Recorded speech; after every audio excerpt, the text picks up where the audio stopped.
بسم اللہ الرحمن الرحیم۔ شروع اللہ کا نام لے کر جو بڑا مہربان نہایت رحم والا ہے۔ یہ ایک سورہ ہے جس کو ہم نے نازل کیا اور اس کے احکام کو فرض کر دیا اور اس میں صاف صاف آیتیں نازل کی تاکہ تم یاد رکھو۔ بدکاری کرنے والی عورت اور بدکاری کرنے والا مرد جب ان کی بدکاری ثابت ہو جائے تو دونوں میں سے ہر ایک کو 100 درے مارو، اور اگر تم اللہ اور روز آخر پر ایمان رکھتے ہو تو اللہ کے قانون کو نافذ کرنے میں تمہیں ان پر ہرگز ترس نہ آئے، اور چاہیے کہ ان کی سزا کے وقت مسلمانوں کی ایک جماعت بھی موجود ہو۔ بدکار مرد تو بدکار یا مشرک عورت کے سوا کسی سے نکاح نہیں کرتا، اور بدکار عورت کو بھی بدکار یا مشرک مرد کے سوا اور کوئی نکاح میں نہیں لاتا، اور یہ یعنی بدکار عورت سے نکاح کرنا مومنوں پر حرام ہے۔ اور جو لوگ پرہیزگار عورتوں کو بدکاری کا عیب لگائیں اور اس پر 4 گواہ نہ لائیں تو ان کو 80 درے مارو، اور کبھی ان کی شہادت قبول نہ کرو، اور یہی بد کردار ہیں۔ ہاں، جو اس کے بعد توبہ کر لیں اور اپنی حالت سنوار لیں تو اللہ بھی بخشنے والا ہے، مہربان ہے۔ اور جو لوگ اپنی بیویوں پر بدکاری کی تہمت لگائیں اور خود ان کے سوا اور گواہ نہ ہوں تو ہر ایک کی شہادت یہ ہے کہ پہلے تو 4 بار اللہ کی قسم کھائے کہ بے شک وہ سچا ہے، اور 5ویں بار یہ کہے کہ اگر وہ جھوٹا ہو تو اس پر اللہ کی لعنت۔ اور عورت سے سزا کو یہ بات ٹال سکتی ہے کہ وہ پہلے 4 بار اللہ کی قسم کھائے کہ بے شک یہ جھوٹا ہے، اور 5ویں دفعہ یوں کہے کہ اگر یہ سچا ہو تو مجھ پر اللہ کا غضب نازل ہو۔ اور اگر تم پر اللہ کا فضل اور اس کی مہربانی نہ ہوتی تو بہت سی خرابیاں پیدا ہو جاتی۔ اور یہ کہ اللہ توبہ قبول کرنے والا ہے، حکیم ہے۔ جن لوگوں نے یہ بہتان باندھا ہے وہ تمہیں میں سے ایک جماعت ہے، اس کو اپنے حق میں برا نہ سمجھنا، بلکہ وہ تمہارے لیے اچھا ہے۔ ان میں سے جس شخص نے گناہ کا جتنا حصہ لیا اس کے لیے اتنا وبال ہے، اور جس نے ان میں سے اس بہتان کا بڑا بوجھ اٹھایا ہے اس کو بڑا عذاب ہوگا۔ جب تم نے وہ بات سنی تھی تو مومن مردوں اور عورتوں نے کیوں اپنے دلوں میں نیک گمان نہ کیا، اور کیوں نہ کہہ دیا کہ یہ کھلم کھلا بہتان ہے؟ یہ بہتان لگانے والے اپنی بات کی تصدیق کے لیے 4 گواہ کیوں نہ لائے؟ تو جب یہ گواہ نہیں لا سکے تو اللہ کے نزدیک یہی جھوٹے ہیں۔ اور اگر دنیا اور آخرت میں تم پر اللہ کا فضل اور اس کی رحمت نہ ہوتی تو جس شغل میں تم منہمک تھے اس کی وجہ سے تم پر بڑا سخت عذاب نازل ہوتا، جب تم اپنی زبانوں سے اس کا ایک دوسرے سے ذکر کرتے تھے اور اپنے منہ سے ایسی بات کہتے تھے جس کا تم کو کچھ بھی علم نہ تھا، اور تم اسے ایک ہلکی بات سمجھتے تھے، حالانکہ اللہ کے نزدیک وہ بڑی بھاری بات تھی۔ اور جب تم نے اسے سنا تھا تو کیوں نہ کہہ دیا کہ ہمیں شایع نہیں کہ ایسی بات زبان پر لائیں؟ پروردگار تو پاک ہے، یہ تو بہت بڑا بہتان ہے۔ اللہ تمہیں نصیحت کرتا ہے کہ اگر مومن ہو تو پھر کبھی ایسا کام نہ کرنا، اور اللہ تمہارے سمجھانے کے لیے اپنی آیتیں کھول کھول کر بیان فرماتا ہے، اور اللہ جاننے والا ہے، حکمت والا ہے۔ جو لوگ اس بات کو پسند کرتے ہیں کہ مومنوں میں بے حیائی یعنی تہمت بدکاری کی خبر پھیلے، ان کو دنیا اور آخرت میں دکھ دینے والا عذاب ہوگا، اور اللہ جانتا ہے اور تم نہیں جانتے۔ اور اگر تم پر اللہ کا فضل اور اس کی رحمت نہ ہوتی تو کیا کچھ نہ ہوتا، مگر وہ کریم ہے، اور یہ کہ اللہ نہایت مہربان ہے، رحیم ہے۔ مومنوں، شیطان کے قدموں پر نہ چلنا، اور جو شخص شیطان کے قدموں پر چلے گا تو شیطان تو بے حیائی کی باتیں اور برے کام ہی بتائے گا۔ اور اگر تم پر اللہ کا فضل اور اس کی مہربانی نہ ہوتی تو ایک شخص بھی تم میں پاک نہ ہو سکتا، مگر اللہ جس کو چاہتا ہے پاک کر دیتا ہے، اور اللہ سننے والا ہے، جاننے والا ہے۔ اور جو لوگ تم میں صاحب فضل اور صاحب مال ہیں وہ اس بات کی قسم نہ کھائیں کہ رشتہ داروں اور محتاجوں اور وطن چھوڑ جانے والوں کو کچھ نہیں دیں گے، اور ان کو چاہیے کہ معاف کر دیں اور درگزر کریں۔ کیا تم پسند نہیں کرتے کہ اللہ تم کو بخش دے؟ اور اللہ تو بخشنے والا ہے، مہربان ہے۔ جو لوگ پرہیزگار اور برے کاموں سے بے خبر اور ایماندار عورتوں پر بدکاری کی تہمت لگاتے ہیں ان پر دنیا اور آخرت دونوں میں لعنت ہے، اور ان کو سخت عذاب ہوگا۔ یعنی قیامت کے روز جس دن ان کی زبانیں اور ہاتھ اور پاؤں سب ان کے کاموں کی گواہی دیں گے۔ اس دن اللہ ان کو ان کے اعمال کا پورا پورا اور ٹھیک ٹھیک بدلہ دے گا، اور ان کو معلوم ہو جائے گا کہ اللہ برحق اور حق کو ظاہر کرنے والا ہے۔ ناپاک عورتیں ناپاک مردوں کے لیے ہیں، اور ناپاک مرد ناپاک عورتوں کے لیے، اور پاک عورتیں پاک مردوں کے لیے ہیں، اور پاک مرد پاک عورتوں کے لیے۔ یہ پاک لوگ ان جھوٹوں کی باتوں سے بری ہیں، اور ان کے لیے بخشش اور نیک روزی ہے۔ مومنوں، اپنے گھروں کے سوا دوسرے لوگوں کے گھروں میں گھر والوں سے اجازت لیے اور ان کو سلام کیے بغیر داخل نہ ہوا کرو، یہ تمہارے حق میں بہتر ہے، اور ہم یہ نصیحت اس لیے کرتے ہیں کہ شاید تم یاد رکھو۔ پھر اگر تم گھر میں کسی کو موجود نہ پاؤ تو جب تک تم کو اجازت نہ دی جائے اس میں مت داخل ہو، اور اگر یہ کہا جائے کہ اس وقت لوٹ جاؤ تو لوٹ جایا کرو، یہ تمہارے لیے بڑی پاکیزگی کی بات ہے، اور جو کام تم کرتے ہو اللہ سب جانتا ہے۔ ہاں، اگر تم کسی ایسے مکان میں جاؤ جس میں کوئی نہ بستا ہو اور اس میں تمہارا اسباب رکھا ہو تو تم پر کچھ گناہ نہیں، اور جو کچھ تم ظاہر کرتے ہو اور جو پوشیدہ کرتے ہو اللہ کو سب معلوم ہے۔ مومن مردوں سے کہہ دو کہ اپنی نظریں نیچی رکھا کریں اور اپنی شرمگاہوں کی حفاظت کیا کریں، یہ ان کے لیے بڑی پاکیزگی کی بات ہے، اور جو کام یہ کرتے ہیں اللہ ان سے خبردار ہے۔ اور مومن عورتوں سے کہہ دو کہ وہ بھی اپنی نگاہیں نیچی رکھا کریں اور اپنی شرمگاہوں کی حفاظت کیا کریں، اور اپنی آرائش یعنی زیور کے مقامات کو ظاہر نہ ہونے دیا کریں مگر جو اس میں سے کھلا رہتا ہو، اور اپنے سینوں پر اوڑھنیاں اوڑھے رہا کریں، اور اپنے خاوند اور باپ اور خسر اور بیٹوں اور خاوند کے بیٹوں اور بھائیوں اور بھتیجوں اور بھانجوں اور اپنی جیسی مومن عورتوں اور لونڈی غلاموں کے سوا نیز ان خدام کے جو عورتوں کی خواہش نہ رکھیں، یا ایسے لڑکوں کے جو عورتوں کے پردے کی چیزوں سے واقف نہ ہوں۔ غرض ان لوگوں کے سوا کسی پر اپنی زینت اور سنگھار کے مقامات کو ظاہر نہ ہونے دیں، اور اپنے پاؤں ایسے طور سے زمین پر نہ مارے کہ جھنکار کانوں میں پہنچے اور ان کا پوشیدہ زیور معلوم ہو جائے۔ اور مومنوں، سب اللہ کے آگے توبہ کرو تاکہ فلاح پاؤ، اور اپنی قوم کی بیوہ عورتوں کے نکاح کر دیا کرو، اور اپنے غلاموں اور لونڈیوں کے بھی جو نیک ہوں نکاح کر دیا کرو۔ اگر وہ مفلس ہوں گے تو اللہ ان کو اپنے فضل سے غنی کر دے گا، اور اللہ بہت وسعت والا ہے، سب کچھ جاننے والا ہے۔ اور جن کو بیاہ کا مقدور نہ ہو وہ پاک دامنی کو اختیار کیے رہیں یہاں تک کہ اللہ ان کو اپنے فضل سے غنی کر دے۔ اور جو غلام تم سے مکاتبت یعنی مال دے کر پروانہ آزادی کی تحریر چاہیں، اگر تم ان میں صلاحیت اور نیکی پاؤ تو ان سے مکاتبت کر لو، اور اللہ نے جو مال تم کو بخشا ہے اس میں سے ان کو بھی دو۔ اور اپنی باندیوں کو اگر وہ پاک دامن رہنا چاہیں تو دنیاوی زندگی کے فوائد حاصل کرنے کے لیے بدکاری پر مجبور نہ کرنا، اور جو ان کو مجبور کرے گا تو ان بیچاریوں کے مجبور کیے جانے کے بعد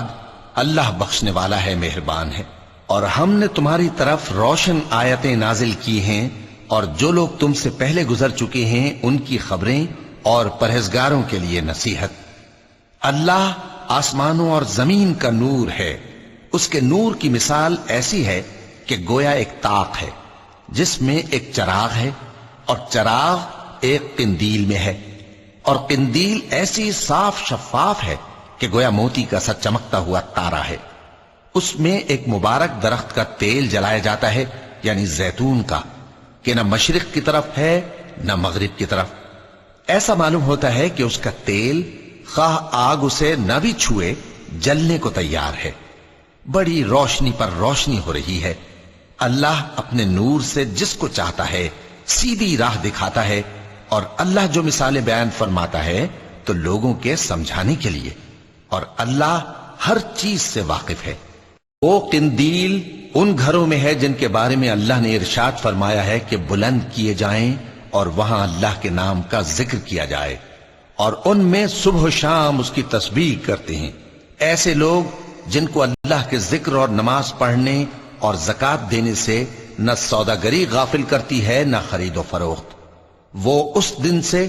جب دل خوف اور گھبراہٹ کے سبب الٹ جائیں گے اور آنکھیں اوپر چڑھ جائیں گی، ڈرتے ہیں تاکہ اللہ ان کو ان کے اعمال کا بہت اچھا بدلہ دے اور اپنے فضل سے زیادہ بھی عطا فرمائے، اور اللہ جس کو چاہتا ہے بے حساب رزق دیتا ہے۔ اور جن لوگوں نے کفر کیا ان کے اعمال کی مثال ایسی ہے جیسے میدان میں ریت کہ پیاسا اسے پانی سمجھے، یہاں تک کہ جب اس کے پاس آئے تو اسے کچھ بھی نہ پائے اور اللہ ہی کو اپنے پاس دیکھے تو وہ اسے اس کا حساب پورا پورا چکا دے، اور اللہ جلد حساب کرنے والا ہے۔ یا ان کے اعمال کی مثال ایسی ہے جیسے گہرے سمندر میں اندھیرے جس پر لہر چڑھی چلی آتی ہو اور اس کے اوپر اور لہر آ رہی ہو اور اس کے اوپر بادل ہو، غرض اندھیرے ہی اندھیرے ہوں، ایک پر ایک چھایا ہوا، جب اپنا ہاتھ نکالے تو کچھ نہ دیکھ سکے، اور جس کو اللہ روشنی نہ دے اس کو کہیں بھی روشنی نہیں مل سکتی۔ کیا تم نے نہیں دیکھا کہ جو لوگ آسمانوں اور زمین میں ہیں اللہ کی تسبیح کرتے رہتے ہیں، اور پر پھیلائے ہوئے پرندے بھی، اور سب اپنی نماز اور تسبیح کے طریقے سے واقف ہیں، اور جو کچھ وہ کرتے ہیں سب اللہ کو معلوم ہے، اور آسمان اور زمین کی بادشاہی اللہ ہی کے لیے ہے اور اللہ ہی کی طرف لوٹ کر جانا ہے۔ کیا تم نے نہیں دیکھا کہ اللہ ہی بادلوں کو چلاتا ہے، پھر ان کو آپس میں ملا دیتا ہے، پھر ان کو تہ بتہ کر دیتا ہے، پھر تم دیکھتے ہو کہ بادل سے مے نکل کر برس رہا ہے، اور آسمان میں جو اولوں کے پہاڑ ہیں ان سے اولے نازل کرتا ہے، تو جس پر چاہتا ہے اس کو برسا دیتا ہے اور جس سے چاہتا ہے ہٹا رکھتا ہے، اور بادل میں جو بجلی ہوتی ہے اس کی چمک آنکھوں کو خیرہ کر کے بینائی کو اچکے لیے جاتی ہے۔ اللہ ہی رات اور دن کو بدلتا رہتا ہے، اہل بصارت کے لیے اس میں بڑی عبرت ہے۔ اور اللہ ہی نے ہر چلنے پھرنے والے جاندار کو پانی سے پیدا کیا، تو ان میں سے بعض ایسے ہیں کہ پیٹ کے بل چلتے ہیں، اور بعض ایسے ہیں جو 2 پاؤں پر چلتے ہیں، اور بعض ایسے ہیں جو 4 پاؤں پر چلتے ہیں۔ اللہ جو چاہتا ہے پیدا کرتا ہے، بے شک اللہ ہر چیز پر قادر ہے۔ ہم ہی نے روشن آیتیں نازل کی ہیں، اور اللہ جس کو چاہتا ہے سیدھے راستے کی طرف ہدایت کرتا ہے۔ اور بعض لوگ کہتے ہیں کہ ہم اللہ پر اور رسول پر ایمان لائے اور ان کا حکم مان لیا، پھر اس کے بعد ان میں سے ایک فریق پھر جاتا ہے، اور یہ لوگ صاحب ایمان ہی نہیں ہیں، اور جب ان کو اللہ اور اس کے رسول کی طرف بلایا جاتا ہے تاکہ پیغمبر ان کا قضیہ چکا دیں، تو ان میں سے ایک فریق منہ پھیر لیتا ہے، اور اگر ان کو حق ملتا ہو تو اس کی طرف قبول کر کے چلے آتے ہیں۔ کیا ان کے دلوں میں بیماری ہے، یا یہ شک میں ہیں، یا ان کو یہ خوف ہے کہ اللہ اور اس کا رسول ان پر ظلم کریں گے؟ نہیں، بلکہ یہ خود ہی ظالم ہیں۔ مومنوں کی تو یہ بات ہے کہ جب اللہ اور اس کے رسول کی طرف بلائے جائیں تاکہ وہ ان میں فیصلہ کریں تو کہیں کہ ہم نے حکم سن لیا اور مان لیا، اور یہی لوگ فلاح پانے والے ہیں۔ اور جو شخص اللہ اور اس کے رسول کی فرما برداری کرے گا اور اس سے ڈرے گا اور اس کا تقوی اختیار کرے گا تو ایسے ہی لوگ مراد کو پہنچنے والے ہیں۔ اور یہ اللہ کی سخت سخت قسمیں کھاتے ہیں کہ اگر تم ان کو حکم دو تو سب گھروں سے نکل کھڑے ہوں۔ کہہ دو کہ قسمیں مت کھاؤ، پسندیدہ فرما برداری درکار ہے، بے شک اللہ تمہارے سب اعمال سے خبردار ہے۔ کہہ دو کہ اللہ کی فرما برداری کرو اور رسول کے حکم پر چلو، اگر منہ موڑو گے تو رسول پر اس چیز کا ادا کرنا ہے جو ان کے ذمے ہے، اور تم پر اس چیز کا ادا کرنا ہے جو تمہارے ذمے ہے، اور اگر تم ان کے فرمان پر چلو گے تو سیدھا رستہ پالو گے، اور رسول کے ذمے تو صاف صاف پہنچا دینا ہے۔ جو لوگ تم میں سے ایمان لائے اور نیک کام کرتے رہے ان سے اللہ کا وعدہ ہے کہ ان کو ملک کا حاکم بنا دے گا، جیسا ان سے پہلے لوگوں کو حاکم بنایا تھا، اور ان کے دین کو جسے اس نے ان کے لیے پسند کیا ہے مستحکم و پائیدار کرے گا، اور خوف کے بعد ان کو امن بخشے گا۔ وہ میری عبادت کریں گے اور میرے ساتھ کسی چیز کو شریک نہ بنائیں گے، اور جو اس کے بعد کفر کرے تو ایسے ہی لوگ بد کردار ہیں۔ اور نماز پڑھتے رہو اور زکوٰۃ دیتے رہو اور پیغمبر کے فرمان پر چلتے رہو تاکہ تم پر رحمت کی جائے، اور ایسا خیال نہ کرنا کہ کافر لوگ ہم کو زمین میں مغلوب کر دیں گے، ان کا ٹھکانہ دوزخ ہے اور وہ بہت برا ٹھکانہ ہے۔ مومنوں، تمہارے باندی غلام اور جو بچے تم میں سے بلوغ کو نہیں پہنچے 3 دفعہ یعنی 3 اوقات میں تم سے اجازت لیا کریں، ایک تو نماز فجر سے پہلے،